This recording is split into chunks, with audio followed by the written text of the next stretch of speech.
Podcast. Okay. Why we started it. Yeah. Okay. Hello, this is Sambaza with the Sambaza Podcast, and we have Lola from which podcast? Hi, everyone. My name is Lola Seyobo Harris. I am with the Kadara Woman Podcast. Oh, Kadara Woman Podcast. So, what's Yes. Kadara Woman Podcast all about? So Kadara actually means Yoruba. It means destiny in the Yoruba language, which is the Nigerian language, which is the West African language. Part of the reason why we wanted to name the podcast that was because we were trying to amplify success stories of African women who are filling out their destiny, following their calling, and we thought destiny was an appropriate name in our language to name the podcast. Oh, so it means destiny It of does. the It does. African woman? Yes. Destiny. Kadara means destiny. Okay. Yes. So you could say it's like destined woman, loosely translated. Oh, nice. Yeah. Nice. How about Sambaza? What does Sambaza mean? Sambaza means to spread, and that's the reason why we call it our podcast, Sambaza. I chose it because we are spreading a word, we're spreading good vibes. Good That's all. energy. Exactly. Yeah. Anything you wanna say, but it has to be good energy and everything else. And what's the origin of Sambaza? It's Swahili. Swahili, Swahili. It's a Swahili language which is mostly used in Kenya, and yeah, that's how the podcast came about. We've been I'm going to year 4. Oh wow! So how many episodes do you have? I think it's over 200 right now and still Wow, counting. Yeah. that's What about you? amazing. I am a newbie, so I am what they call a new podcaster. I have 15 episodes to date. We do seasons right now, so I have season 1 and season 2 should be coming out hopefully in February. And so we're working on that. We're looking for more stories to amplify. But before we digress, though, I do want to know what Sambaza podcast is about. Well, I've said it's an analytical podcast, and reason why I call it an analytical podcast, this just came up because of the Podfest, not Afros and Audios. I don't know why I'm talking about Afros and Audios. Something I'm hung up on. But Well, you're an ambassador, so that's why you're talking about it. yes. Yeah. I'm an ambassador for Afros and Audio. But at Podfest, I've been talking to so many people, introducing my podcast over and over again, to the point that I met somebody who told me that your podcast is analytical. So what we do is my projects are series, 4-part, 5-part, where the first part I introduce African American, and then Okay. I'll introduce somebody who's immigrated here, which is a diasporan. That's why my podcast is called a diasporan podcast. Then I'll get somebody from the rest of the world. Then I'll boil down to Africa, and then lastly Kenya, which is my country.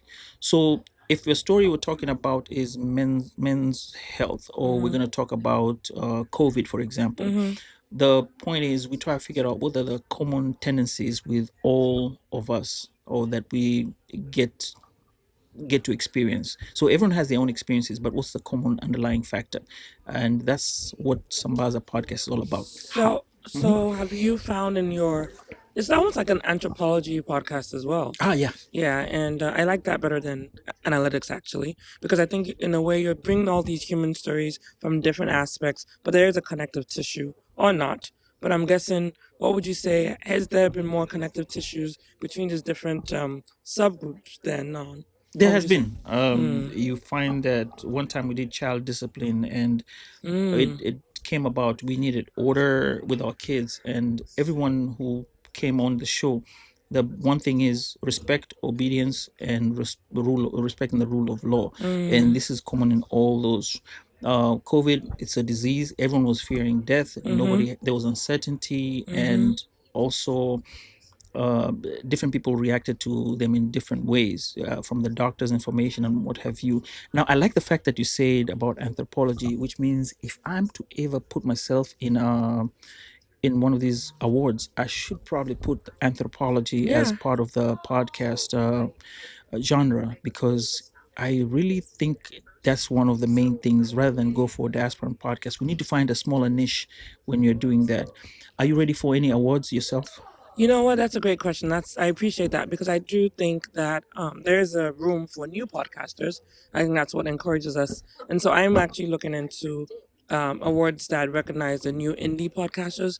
The diaspora one is one I've also looked at, which I appreciate you telling me about diaspora and podcasting, because when you're in a very US based community, it's very hard to stand out, and you're trying to figure out a way to talk about your podcast that hits home. And so being able to summarize that very quickly as a diasporan podcast, because that's our audience, has been helpful. So I actually want to thank you for that tip. Oh, appreciate. Yeah. Another question is to you: how do you make yourself stand out? Because there are a lot of women who talk about podcasts about women, and I don't know if there are women in diaspora who talk about the podcast. So how do you make yourself stand out from all other podcasters, making yourself different?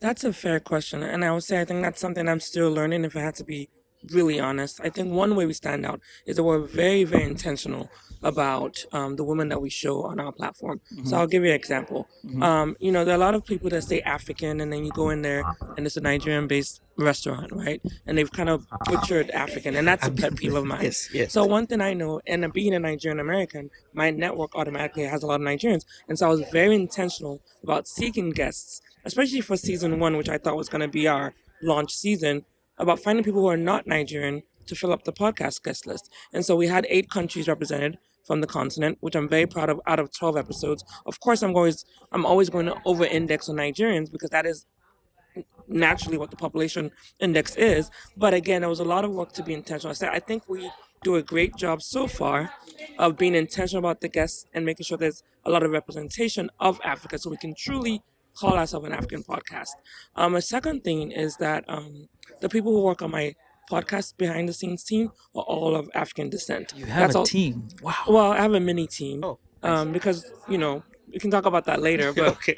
I did want to make sure I had people from the continent working on it because, again, it was all about showcasing, being an example of creating content for us, by us. And I needed that to be representative in every aspect of what I'm doing. And now, at some point, of course, I have to use tools that are made by American companies. But I think the people who are actually touching the content and doing work on it was important for me to be at least representative of the people from Africa. Because at the end of the day, I think we are the ones who have the power to change our narrative, to change how we show up in the world. And I wanted to put more positive stories out there.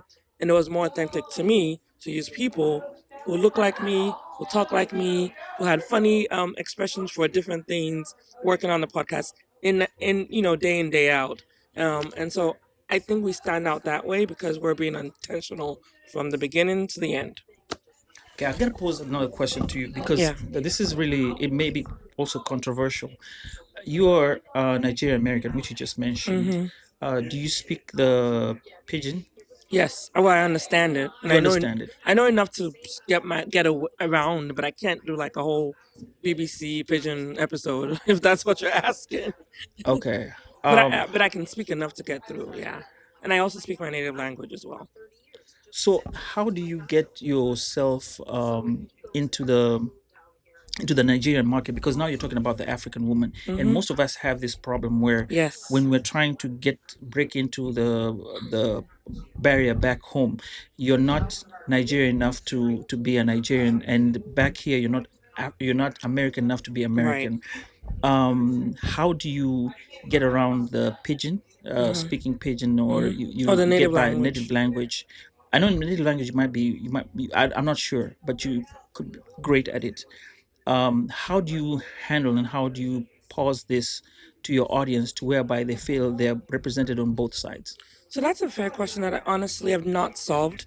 I think one thing I'm looking at when the podcast grows is actually translation services to do it in indigenous languages at some point. Because I think, again, these are all human stories, and the goal of this is to amplify stories of people who look like us. And so if I'm not speaking your language, I don't even know how you're going to see yourself in that. And so the top languages in Africa right now are English, French, Swahili, and the next one close fourth is Portuguese. And so that would be the hierarchy, and Arabic, sorry. So 5 languages. And so that would be the hierarchy of how I prioritize any translation work in the future. The second part of your question was how do I even infiltrate the people on the continent? I think that's been a challenge as well. I think it's going to come with growth. I think it's a long game. Because we're based in the U.S., the algorithms are obviously giving us traffic from the U.S. But I'm hoping that as we grow organically, authentically, and we have listeners who are listening to us in I think now 22 countries, that they bring in the people that they need to bring Awesome. in, and that's going to help push us in the countries that we want to show up in. The good thing about being an African diasporan is that we're everywhere. We're in the world, showing up in multiple places. And I hope that with the diversity of the guests that we bring on, that somehow we will reach those audience in some fashion. But I do appreciate that question. Okay. It's not a simple one, but Uh-huh. I know I can solve it So someday. this is one thing I was gonna. There's a reason why I'm heading with this. There's something we're going here with. Yeah. So there's a Canadian podcast with three girls. Okay. It's called Afro Calypso Okay. podcast. Okay. One day, I think it's Nigerian Independence Day, or one day they go into a show on network and they speak pidgin. They're Okay. not good at it. That's what they said the last time. Yeah. And I think is I forgot their names. I digress, but it's Afrocalypso. Okay. They're in Okay. Canada. So this one episode, Mhm. they speak the whole episode in pidgin, and try not to get into it. Have you ever looked at doing something like that? Maybe get into a conversation with somebody, not necessarily to to. This is more like a fun part. Mhm. Mhm. You want to create the fact that, okay, maybe bring attention to yourself Mhm. and tell people, okay, even though I cannot or I may not speak it very well, but we're going to do this for maybe 30 minutes. Have you ever Yeah. done something like No, I that? think that's a fun idea. I Uh-huh. mean, I love that idea actually. I think it would be cool to find a guest who will spar with me on that level.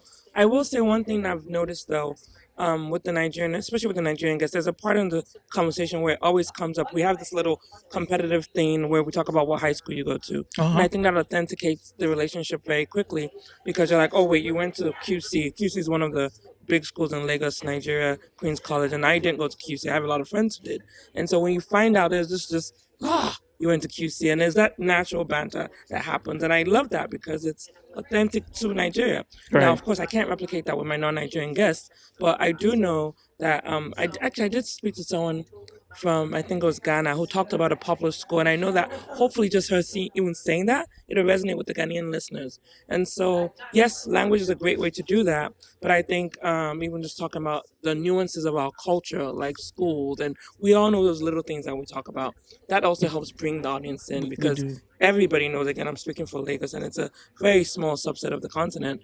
Knows the QC plus versus everybody rival story, especially in if you we went to high school. we have that in Kenya too. So See, see, there's a similarity. exactly, So maybe, exactly. and this is for one podcaster to the other on the diaspora side. Yeah. Maybe that's probably a way to connect to them, Mm-hmm. and this will be an offshoot of of the podcast. Maybe when the season ending, the season end, and say, hey, this is our season end, and this is what we're gonna do, fun times, and maybe throw that in, and I like that. have a conversation, spar, whatever you're gonna do, Yeah. and get some light moments out of it. I know Yeah. you, because you have a serious topic. These are Yeah. serious conversations you're having. So Yes. maybe throw Yeah. off a little bit and then go on the lighter side, and then somebody can reference that particular episode and one of the times that they're talking to you about it. Yeah. Okay. Yeah. So Definitely. this has been a great conversation. Wait, but we didn't talk about you as much. Why? Me, well, Yes. I'm interviewing you today, Oh, is that what we and were doing? I'll come onto your show and you'll interview me at that time. But I would like to come to your show. For the people who are watching and listening, this Yeah. is Sambaza from the Sambaza podcast. You can find me on all channels or social media. Well, if TikTok is still alive, I will still be there too. I hope you have a TikTok account. I do have a TikTok account. Okay, I don't great. dance on it though. So, what are your handles? At Kadara Woman, so Kadara Woman, Mhm. WOMAN. And then we're actually about to launch our LinkedIn page. So for those of you who are on that professional social network, we will also have the same handle at Kadara Woman. And then last but not least, TikTok, if it's still existent, we are also at Kadara Woman as well. So we are the same across the board. Okay, one last thing. Yes. What did you love about the Podfest It conference? was actually meeting you, meeting other Oh, me too. diaspora and podcasters. There's not a lot of us here. We're hoping we can bring up enough noise to have a track. I think there's something to be said about us, again, having our platforms. But I think at the end of the day, it was just meeting the community, meeting other indie podcasters, new experience, who are either gone or who have either figured out challenges that we are currently going through, or also just inspiration that you can keep going. I think that's been inspirational for me. I'm actually really glad that I came here. And yes, as an indie podcaster, there's a lot of things we're trying to figure out, but just seeing people who understand where you are today in your journey as a podcaster and encouraging you has been probably the best experience for me. Nice, nice. Hmm. So, with that being said, Wasambazaji, it's been nice hanging out.